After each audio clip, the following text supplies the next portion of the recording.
Roundtable shortly with CEOs and leaders of major retailers and grocers to hear about their expectation and preparation for a robust holiday shopping season. We've already seen some evidence of that over the last several days. This event will include CEOs from Best Buy, Food Lion, Etsy, Walmart, Mattel, and more. The president will also share a message directly to American consumers. Throughout the holidays, products will be on shelves and consumers will be able to purchase what they want and need. The event follows early estimates that Black Friday sales were up nearly a third since last year. In-store sales were up by even more than that, and we are hearing similar reports from Small Business Saturday. After the roundtable, the president will deliver remarks on the administration's work to strengthen the nation's supply chains, lower everyday costs for families, and ensure that shelves are well stocked this holiday season. As you all know, the president is headed to chilly Minnesota tomorrow, and I wanted to give you a little bit of a preview of that. He will travel to Rosemount, Minnesota, to highlight how the bipartisan infrastructure law will deliver concrete results for communities, create good-paying union jobs, and position America to compete and win the 21st century. He will visit Dakota County Tech, a technical and community college that illustrates how similar institutions across the country will train the next generation of workers and rebuild America's infrastructure. The majority of jobs supported by the president's bipartisan infrastructure bill will not need a four-year college degree, and the programs provided by community and technical colleges like Dakota County Technical College will provide the training and skill development needed to help workers access the jobs created. Paired with the historic $24 billion investments in workforce development in the president's Build Back Better agenda, schools like Dakota County Technical College will prepare millions of workers with high-quality jobs in growing sectors and will help rebuild and transform the workforce. After visiting the college, he will deliver remarks on how the bipartisan infrastructure law will deliver for the American people, create good-paying union jobs, lower prices by improving the infrastructure for our supply chains. And this is also, of course, a part of our ongoing effort to go out there and tell the American people how this bill, this law, I should say, will benefit them. Go ahead. A couple of questions on Omicron and one on the Iran talks. I know we got to wrap at 1:45. Yeah, and we'll give you a note. We will note if he's running a little bit late and you have a little bit more time, we'll keep going. Great, so go ahead. So off the top, the president seemed pretty confident Omicron is going to crop up in the U.S. Can you talk a little bit about when we might expect that to happen, how the White House will inform the public of its spread, and then I know it's going to take a couple of weeks for us or the administration to have a handle on all of the issues related to this variant. Mm-hmm. Why will it take a couple of weeks? Is the president confident in that timeline? Is he all right with that, or would he like the scientists to speed up? And then lastly, on boosters, he talked about the need for boosters. Does the White House have any plan to ramp up its promotion of boosters beyond what we've seen from the president? Sure. Let me start with the timeline, because I think this is an important piece for the American people to understand what the process is and what the scientists are working on. So first and foremost, as you all know, we have a top-notch group of scientists across the country already set up to do this work, and they are working in close coordination with scientists and medical experts around the world. And you saw that coordination happen over the last several days. So, one of the things that was interesting to watch, I think should be compelling or encouraging, is that as soon as this variant popped up, it was communicated and coordinated around the world. That information was shared publicly in a transparent manner. That credit is owed to the South African leaders there, and certainly the president, to answer one of your earlier questions, is committed to continuing to be transparent with the American people as we see any cases come up in the United States. And Dr. Fauci and other medical experts have pointed to the possibility that that will and could happen, and we will be transparent with the public and track that closely. So let me go back to how this process works. These experts, our medical experts, are primed to do the work around the clock.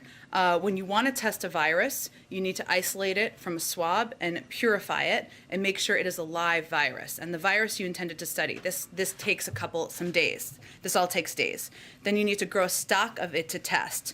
Again, days to weeks. And once it's grown, you have to sequence it and make sure it hasn't mutated again while it grew, again, days. And finally, you need to actually test the virus with antibodies from vaccinated people. Again, days. The last steps needs to be repeated because we want to make sure we've gotten this Right. So that is the process that our medical team is undergoing now, because they want to be able to report back some of the important questions and unknowns at this point in time: the efficacy of the vaccines, and if any additional steps are needed to take, and we're prepared to do those. What the American people should know is that the president is going to do everything. He's going to always err on the side of protecting the American people. That's why we put in place the travel restrictions, and we will continue to assess any step we need to take in order to do exactly that. I may have missed one of your questions. Did I miss a question? Okay. Boosters? Oh, boosters, and whether we're going to promote these further. Well, I would say you heard the president say this earlier today, and we have had medical experts, Dr. Fauci and others, across the airwaves and out there in public over recent days to convey clearly that we know that boosters can strengthen antibodies in the American people. There are still tens of millions of people out there who have not gotten their booster. If people feel they don't know what to do right now, they're not sure which step they should take, even as there are unknowns, and we acknowledge there are unknowns we're looking to get to the bottom of, there's no question that getting a booster will help strengthen people, protect them, and we will continue to project that out publicly. And then on the Iran nuclear talks as they resume, Robert Malley said signs from Iran, quote, are not particularly encouraging. And Israel's Naftali Bennett said that Iran is trying to, quote, end sanctions in exchange for almost nothing. Considering the pessimism expressed about diplomacy there, how much time is the administration giving to Iran before President Biden moves on to other options? Well, first and foremost, unquestionably, our best approach here is through diplomacy. That is the preferable approach. So I'm not going to give a timeline for when that would end. That is what we were going to continue to press forward on. In terms of rumors out there or reports about what is going to be negotiated, obviously I'm not going to negotiate from here, not that you're asking me to do that, but our objective has not changed. It remains a mutual return to full compliance with the JCPOA. This is the best available option to restrict Iran's nuclear program and provide a platform to address Iran's destabilizing conduct. That is what we are discussing. Rob Malley is obviously the lead negotiator. We're working with our European partners in lockstep. And of course, we are going to continue to press toward a diplomatic approach. Thanks, Jen. Two questions quickly on Omicron. The president said there's more work to do in terms of how dangerous it is, knowing how it spreads. I'm wondering if you can elaborate on some specifics in terms of what is in place now, systems that are in place now. How is this going to be tracked and traced domestically in local communities across the country, whether you're working with governors, states, or is this an area where there's still more work to be done? Well, I think what the president was trying to convey is that there are several layers of work right now, right? I just outlined for all of you the work that is being done, the scientific data analysis that is being done. But I can assure you that our public health, our officials here are in very close touch with daily and in ongoing calls with all state health officials and public health partners. Calls were held throughout the weekend with various public health officials at state and local level. These calls included state, county, city health officials, state epidemiologists, state laboratory directors, and partners for public health organizations. So that is something that was started over the last several days, and we are continuing around the clock coordination as well. The CDC is also meeting today with state labs, and throughout the week we will be engaging with state health associations in order to make sure we are in continued close contact. And then in terms of states and local municipalities, the president was asked this, but maybe you can elaborate more on whether he thinks these areas that have done away with mask mandates should reverse them given this new strain. He didn't really answer that. So does he believe that perhaps the district, other places should go back to where they were with the mask mandates? Well, it has not changed. The guidance from the CDC has not changed, right? Which DC is abiding by and other localities are abiding by. Our advice continues to be to follow the advice and counsel of national public health experts from the CDC and others. Of course, they're continuing to assess, as you saw by our announcement over the weekend, our health officials are, any additional steps that need to be taken. So our advice and recommendations continues to be to watch that closely and follow that in order to protect your communities. Go ahead. Thank you. I wanted to ask if the White House was reconsidering the decision to release strategic reserves, given that oil prices have already gone down with the emergence of this new variant. We are not reconsidering, no. And I was wondering if there was concern on the part of the U.S. government about the lack of specifics from Beijing on its part about its own reserve releases. Again, I mean, we are always encouraging any country around the world, including China, to be as transparent as possible in any of their policy maneuvers, but I don't have any additional concerns to express today. Thank you. But A few on Omicron and then one on a domestic matter. President insisted that the travel ban on South Africa doesn't punish them and neighboring countries, but South Africa's leaders say it does. How long does the White House envision that travel ban staying in place? we will continue to assess it. I would say that the objective here is not to punish, it is to protect the American people. As you just heard the president say, this is not going to prevent, it is going to delay. And that delay is going to help us have necessary time to do the research by our health and medical teams, to get more people vaccinated and get more people boosted. And he's always going to err on the side of protecting the American people. I would note that the difference between South Africa and European countries is that there are already hundreds, if not thousands, of cases of the new variant in South Africa, and not as many, much a lower number at this point in Europe. But we will continue to assess what steps we need to take to protect the American people. Are you imposing any new testing or tracing on Americans or green card holders who come from those Southern African countries once they get here? Well, we already have stringent requirements in place, as you know, a requirement of vaccinations, a vaccination requirement, and individuals need to be tested 3 days in advance, within 3 days, I should say, of traveling. I don't have any additional requirements or restrictions to preview aside from the current restrictions on travel from certain countries. There's this trip to Minnesota tomorrow by the president. You have all said that you're going to continue aggressively traveling and selling Build Back Better, the infrastructure plan. Is there any talk of restricting his travel or his movements at all in the coming weeks? There is none planned at this point, and obviously we can continue to assess, but we have every intention of moving forward with our plan to sell the President's Build Back Better agenda, and obviously he's a pivotal player in that. And on Build Back Better, given that Congress is back, what's the plan this week in terms of White House engagement with the Senate? And to Republicans who say that this is something that could contribute to inflation, I think there was one Senate Republican who called him the Mad Hatter for pushing for this at a time when inflation is off the hook. What would you say to that? Well, on the first piece, I would tell you that our team, senior White House officials, have been in close touch already over the last several days on moving our Build Back Better agenda forward. We had some of our senior officials meeting with the budget committee over the last several days. I think they had 2 meetings over the last several days. We had a number of our senior White House officials meeting with Leader Schumer's team last night. So I can assure you we are moving forward full speed to get this done, and we expect action on it in the coming weeks. We will continue to press for that.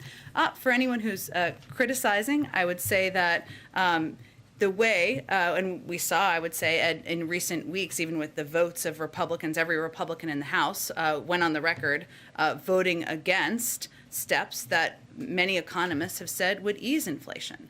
They voted to raise taxes essentially on middle-class families, voted for higher child care, prescription drug, and elder care costs, despite claiming they agree inflation and costs are a problem. So we're out there. Democrats in Congress are out there, many of them. We welcome Republican support, I will continue to say, taking steps to lower costs. We know that Build Back Better will start cutting child care costs in half in 2022, make preschool free for many families starting in 2022, lead to the construction of additional housing units starting in 2022. What is the Republican plan for lowering costs, for addressing inflation, something they are very concerned about, but they don't seem to have any solutions for? I don't know what the Mad Hatter reference is, but that feels like it's more applicable.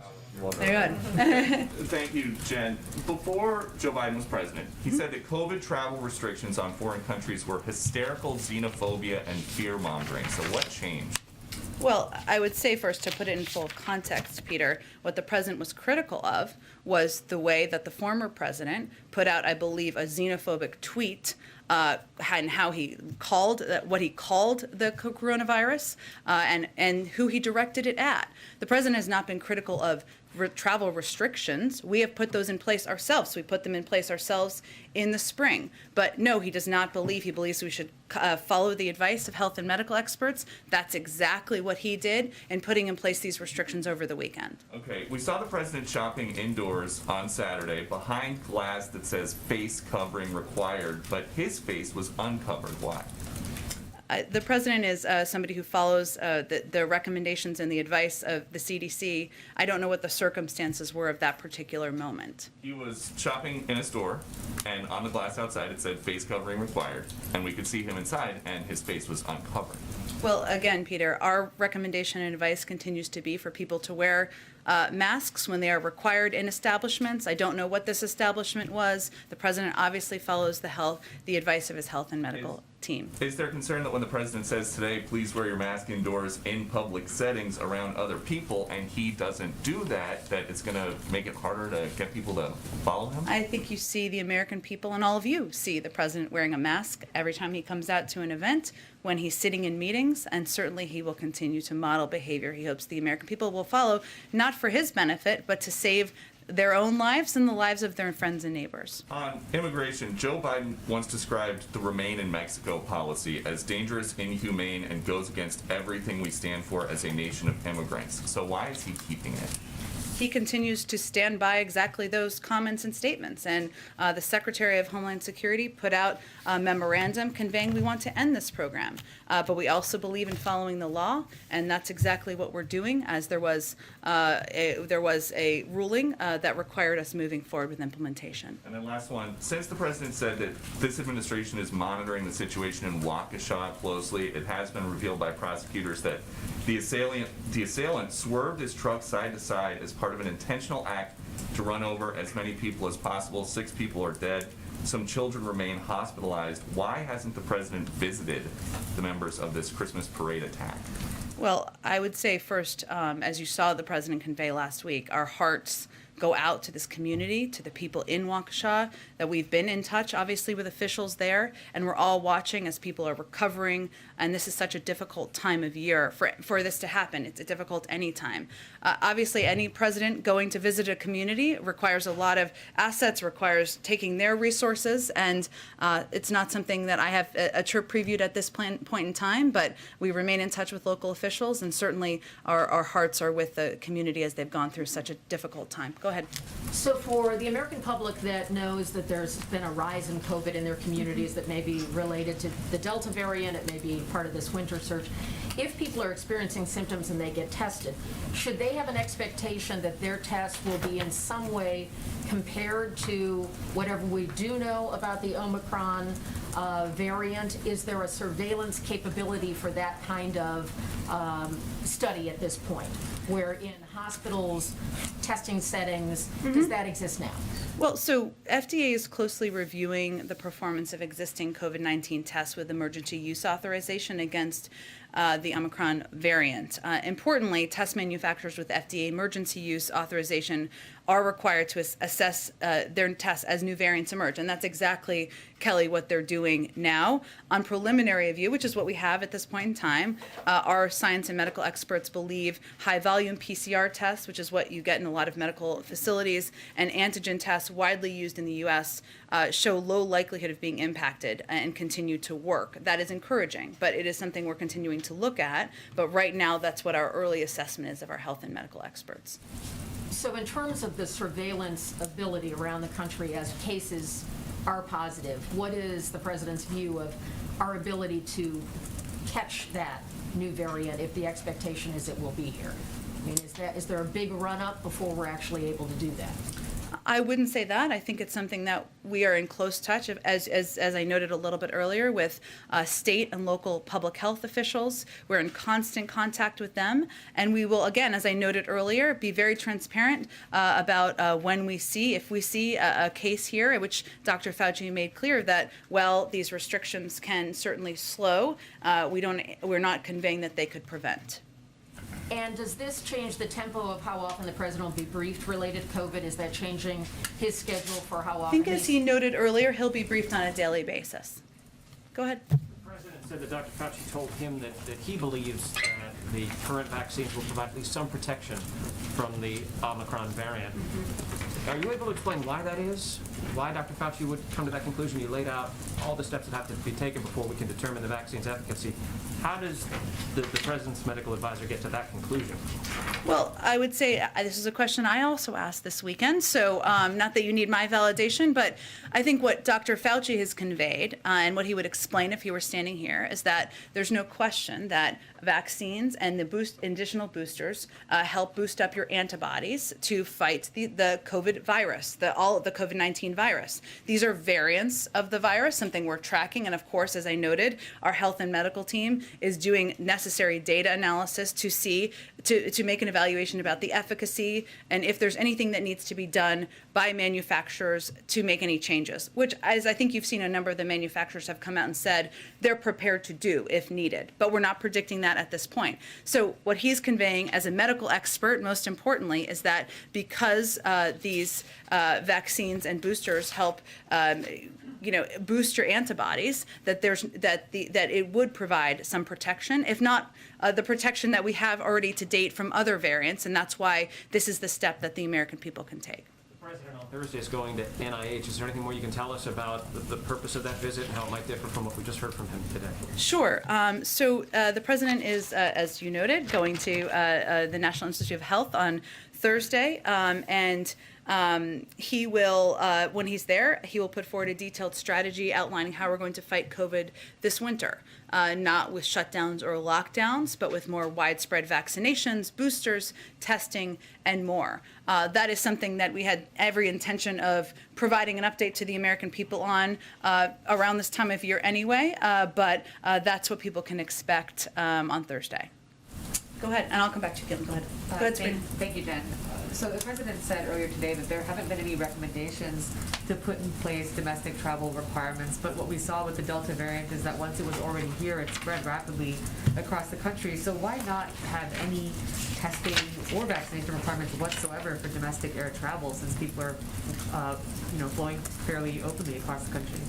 Well, what I think you heard the President say, I think it was hard to hear the question, so I think this was a question that was asked, but was that he wasn't taking any options off the table, but he's going to rely on the advice of his health and medical experts. So I would really point you to them. I know we'll have a COVID briefing in the coming days. Okay, and the President said during a CNN town hall that he was open to carve-outs for the filibuster, including for raising the debt ceiling. You said at an October 22nd briefing he'd have more to say in the coming weeks.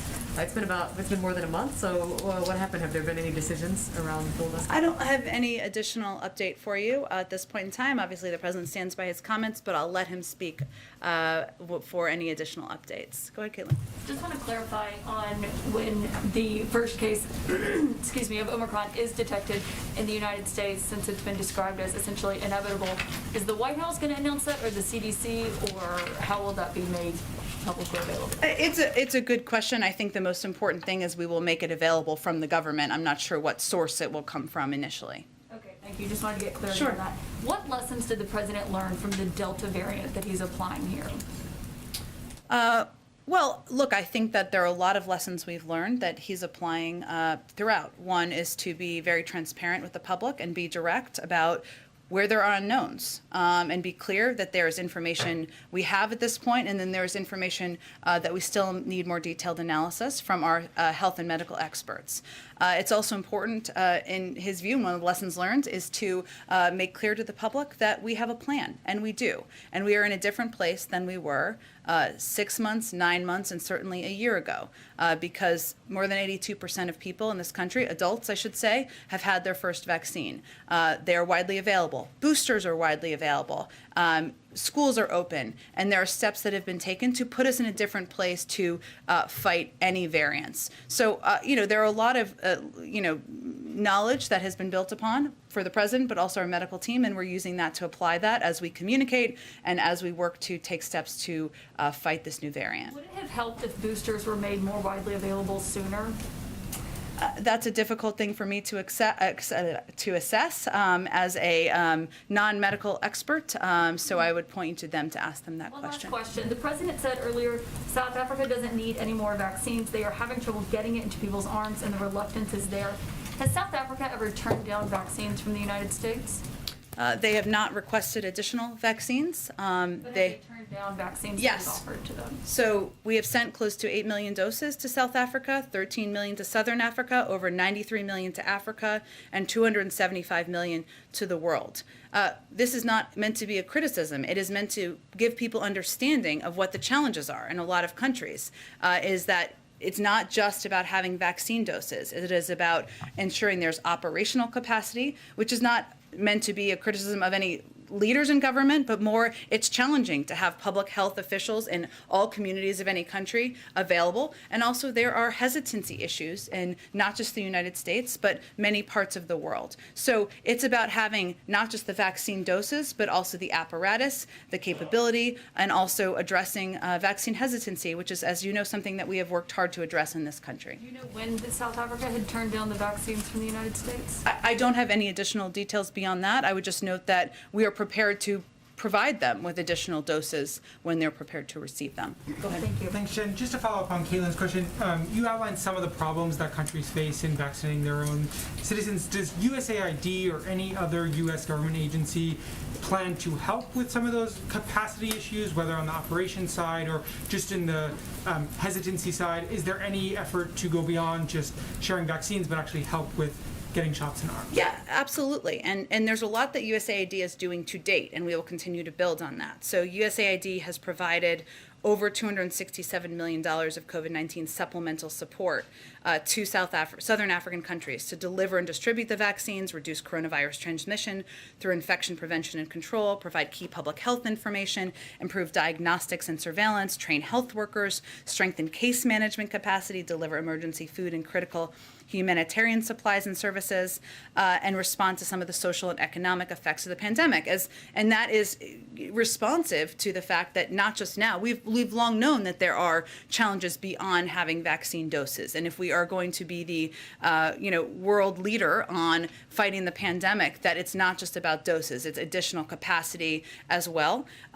Included in that 267 million, 12 million to South Africa on vaccinations alone. And in South Africa, USAID's COVID-19 vaccine funding has mobilized and trained healthcare workers, established and equipped vaccination sites, supported vaccine service delivery in rural areas, and supported a national campaign to promote vaccine acceptance. And we will continue to build on that. And it's not just USAID, it's across government, including PEPFAR, including NIH and CDC, as we work to partner with and work with a range of countries to get the pandemic under control. Does the White House have any plans? I know you said that Biden himself, his travel will not be restricted, but in terms of events, the White House is hosting this holiday season, the Christmas party, Hanukkah party.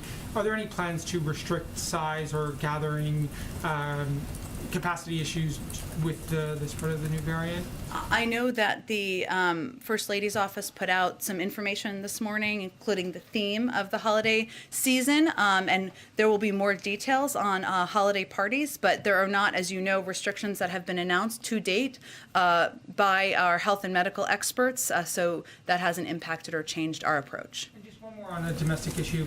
At a fundraiser late last month, Senator Gillibrand said Democrats are terrible at messaging. It's just a fact. Representative Susan Wild said that one of her constituents firmly believes the extra money in their bank account from the child tax credit is thanks to the former president. Do you agree with Senator Gillibrand's assessment? How do you plan to address some of the challenges the party has faced in selling its agenda?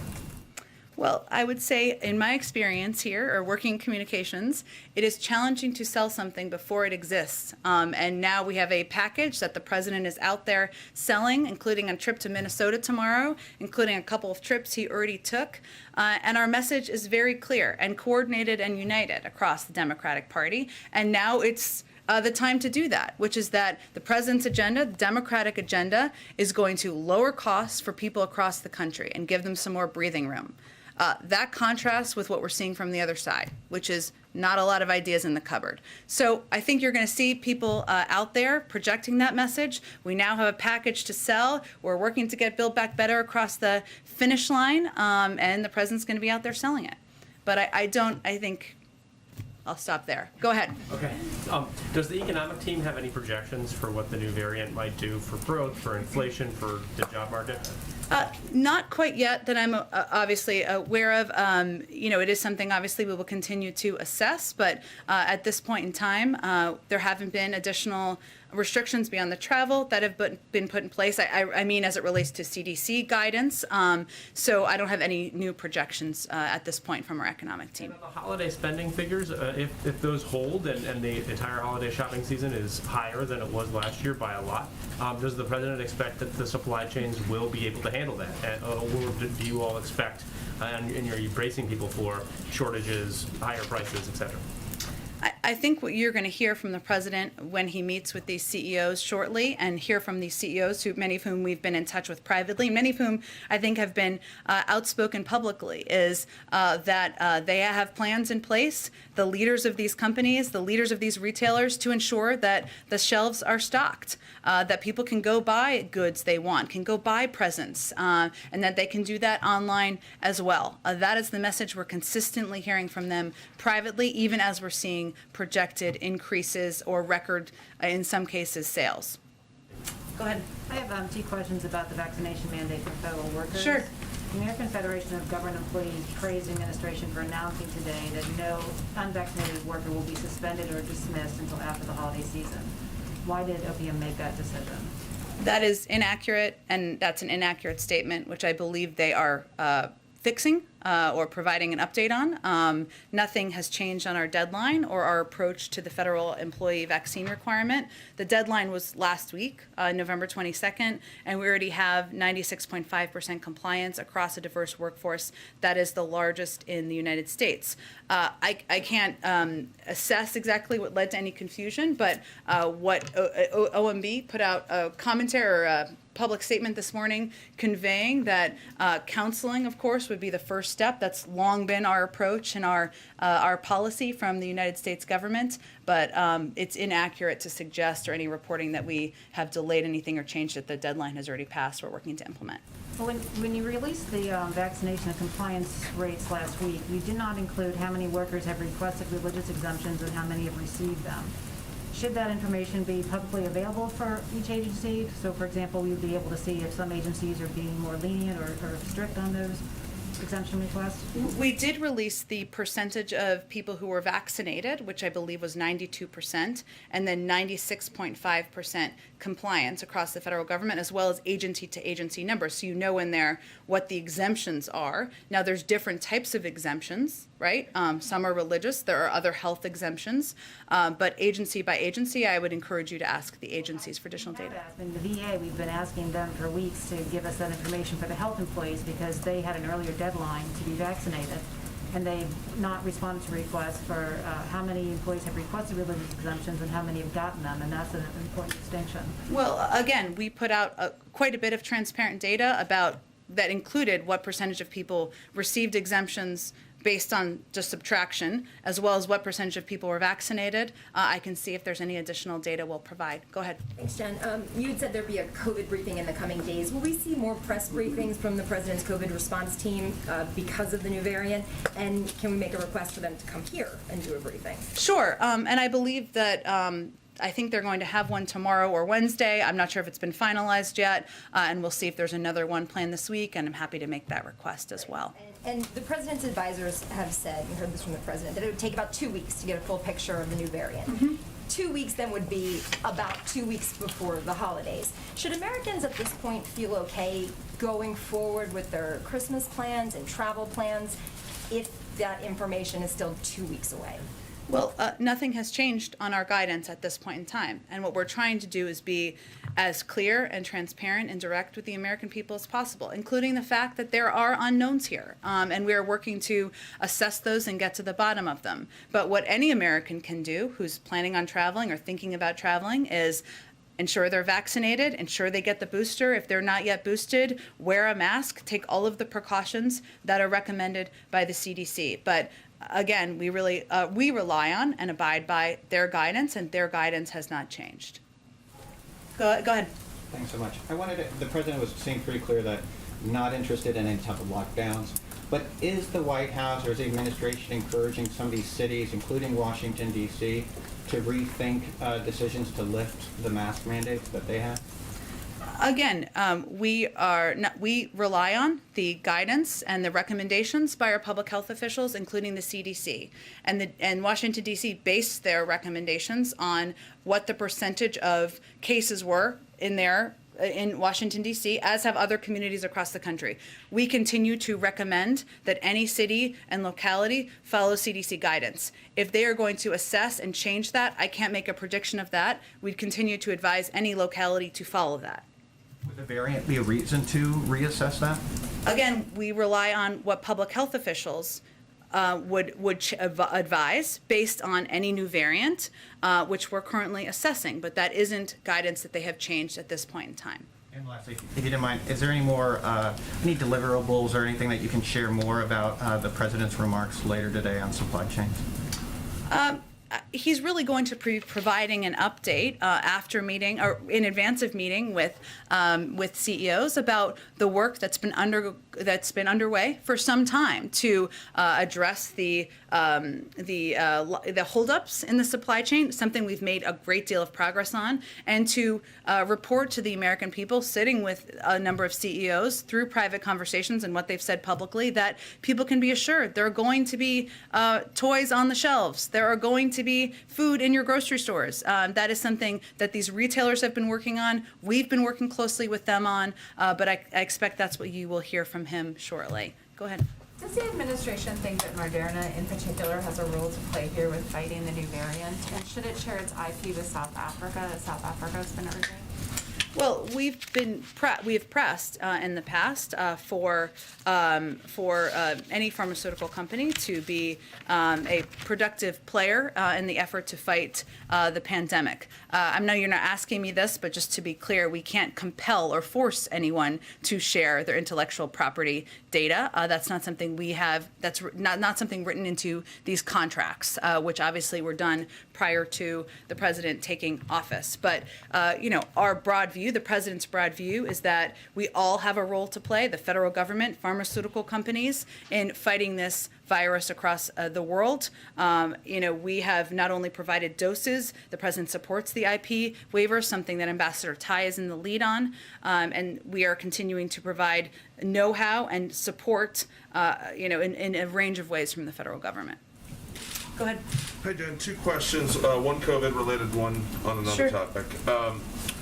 Today, a federal court issued an injunction pausing the enforcement of the vaccine requirement for healthcare workers in 10 states. What's the reaction to that ruling, and how does a ruling like this affect the country's ability to prepare for the new variant? Well, I would say that what we continue to do, we're obviously going to abide by the law and fight any efforts in court or otherwise to prevent local authorities, officials, leaders in the healthcare industry and other industries from protecting their workforces. Individual companies and healthcare leaders and others can put in place requirements in order to protect their workforce. That's something that a number of companies, a number of healthcare providers across the country have done and done successfully. So we continue to encourage leaders to take steps to protect their workforce. It provides efficiency, it provides security, health security for these workforces, and something we've seen be quite effective across the country. Note, Kevin Strickland was released from prison in Missouri last week after 42 years behind bars for a wrongful conviction. It's one of the longest wrongful convictions incarceration periods in the U.S., but it's uncertain whether he's going to get any compensation from the state. Does the president think that Mr. Strickland deserves compensation after 42 years behind bars? Obviously, the case of Mr. Strickland is something that we all watch closely. I don't have any further comment from the U.S. government, though, on the discussions with the state. I will see if there's anything more we can add. Go ahead. On the coming Summit for Democracy, how's the president planning to approach the leaders, and how or what are his specific actions or commitments to the leaders? And if you can give us more details on the summit. Sure. So the Summit for Democracy is coming up on December 9th through 10th It will convene a broad and diverse group of governmental and non-governmental leaders to set forth an affirmative agenda for democratic renewal around the world. It will bring together 110 governments representing diverse democratic experiences around the world, as well as civil society and private sector leaders. And this is an opportunity for leaders to discuss the challenges and opportunities facing democratic governments and how democracies can deliver for their citizens based on the summit pillars of strengthening democracy, defending against authoritarianism, fighting corruption, and promoting respect for human rights. At the summit, the forum will feature remarks from President Biden and other senior U.S. government officials, plenary sessions with heads of state, and thematic sessions with governmental and non-governmental leaders. I'm sure we will have more to convey as we get a little bit closer later this week, but this is something the President committed to, and he's delivering on. Go ahead, Yamiche. Thanks so much. What's the President's response to Andy Slavitt, who of course was a COVID advisor here in the White House just a few months ago, saying that it would be better to provide mass shipments of the vaccine, hundreds of millions of vaccines to Southern Africa rather than having travel bans? Well, I would say, one, we are far and away the world's largest provider of vaccine doses, vaccine know-how, vaccine support, as I noted, including to Southern Africa, of any country in the world. And the President, on the advice of his health and medical team, put in place these restrictions because he's going to err on the side of protecting the American people. And even though our expectation is it will slow, not prevent, the movement of this new variant, that will give us time to get more people vaccinated, more people boosted in the United States, and ensure we learn more about this variant. So we're going to do both. You said just a few moments ago there are hundreds of cases in Africa and only a few or not as many in Europe. Could you talk about the science behind that? Is that what the President's scientists are telling him, that because there are hundreds of thousands of cases in South, I was just reading what you said, but yeah, thousands of cases in Africa and not as many in Europe. That's the science behind why a travel ban needs to be in place? Because I guess I'm just trying to understand why if one person, let's say in Germany or somewhere else, gets on a plane and comes to the United States, isn't that person just as likely to have the variant end up in the United States? Could you just talk a little bit more about the science behind the reasoning there? Sure. Well, I think the larger point, Yamiche, is that it is a much larger spread in South Africa than it is at this point in Europe and other countries. We will continue to assess if there are additional restrictions that need to be put in place. But again, this is not about punishing anyone. This is about protecting the American people. So when there are thousands of people, or hundreds or thousands of people who have been tracked for a variant in a particular country, and a much larger number than another country, obviously the health and medical advisors assess that it would be helpful in protecting the American people to restrict travel from those countries where there is wider spread. So in other words, it's the scientists that are saying that. It's fair to say. The President made the travel guidance restrictions in place on the pure basis of recommendation of his health and medical advisors. Question: could you talk a bit about the nuclear talks that reportedly President Biden wants to have with China? There are some reports that he wants to sit down and talk about that. Is there any sort of goal there, an arms deal or anything like that on the President's mind? Nuclear talks with China? I'm not sure. With the President? I'm not sure what you're referencing. Obviously, he just spoke with President Xi recently and had a summit with him. There's follow-up, of course, to that at a high level of our national security team. I can see if there's anything more that would be at his level, but not that I'm aware of. Thanks, everyone.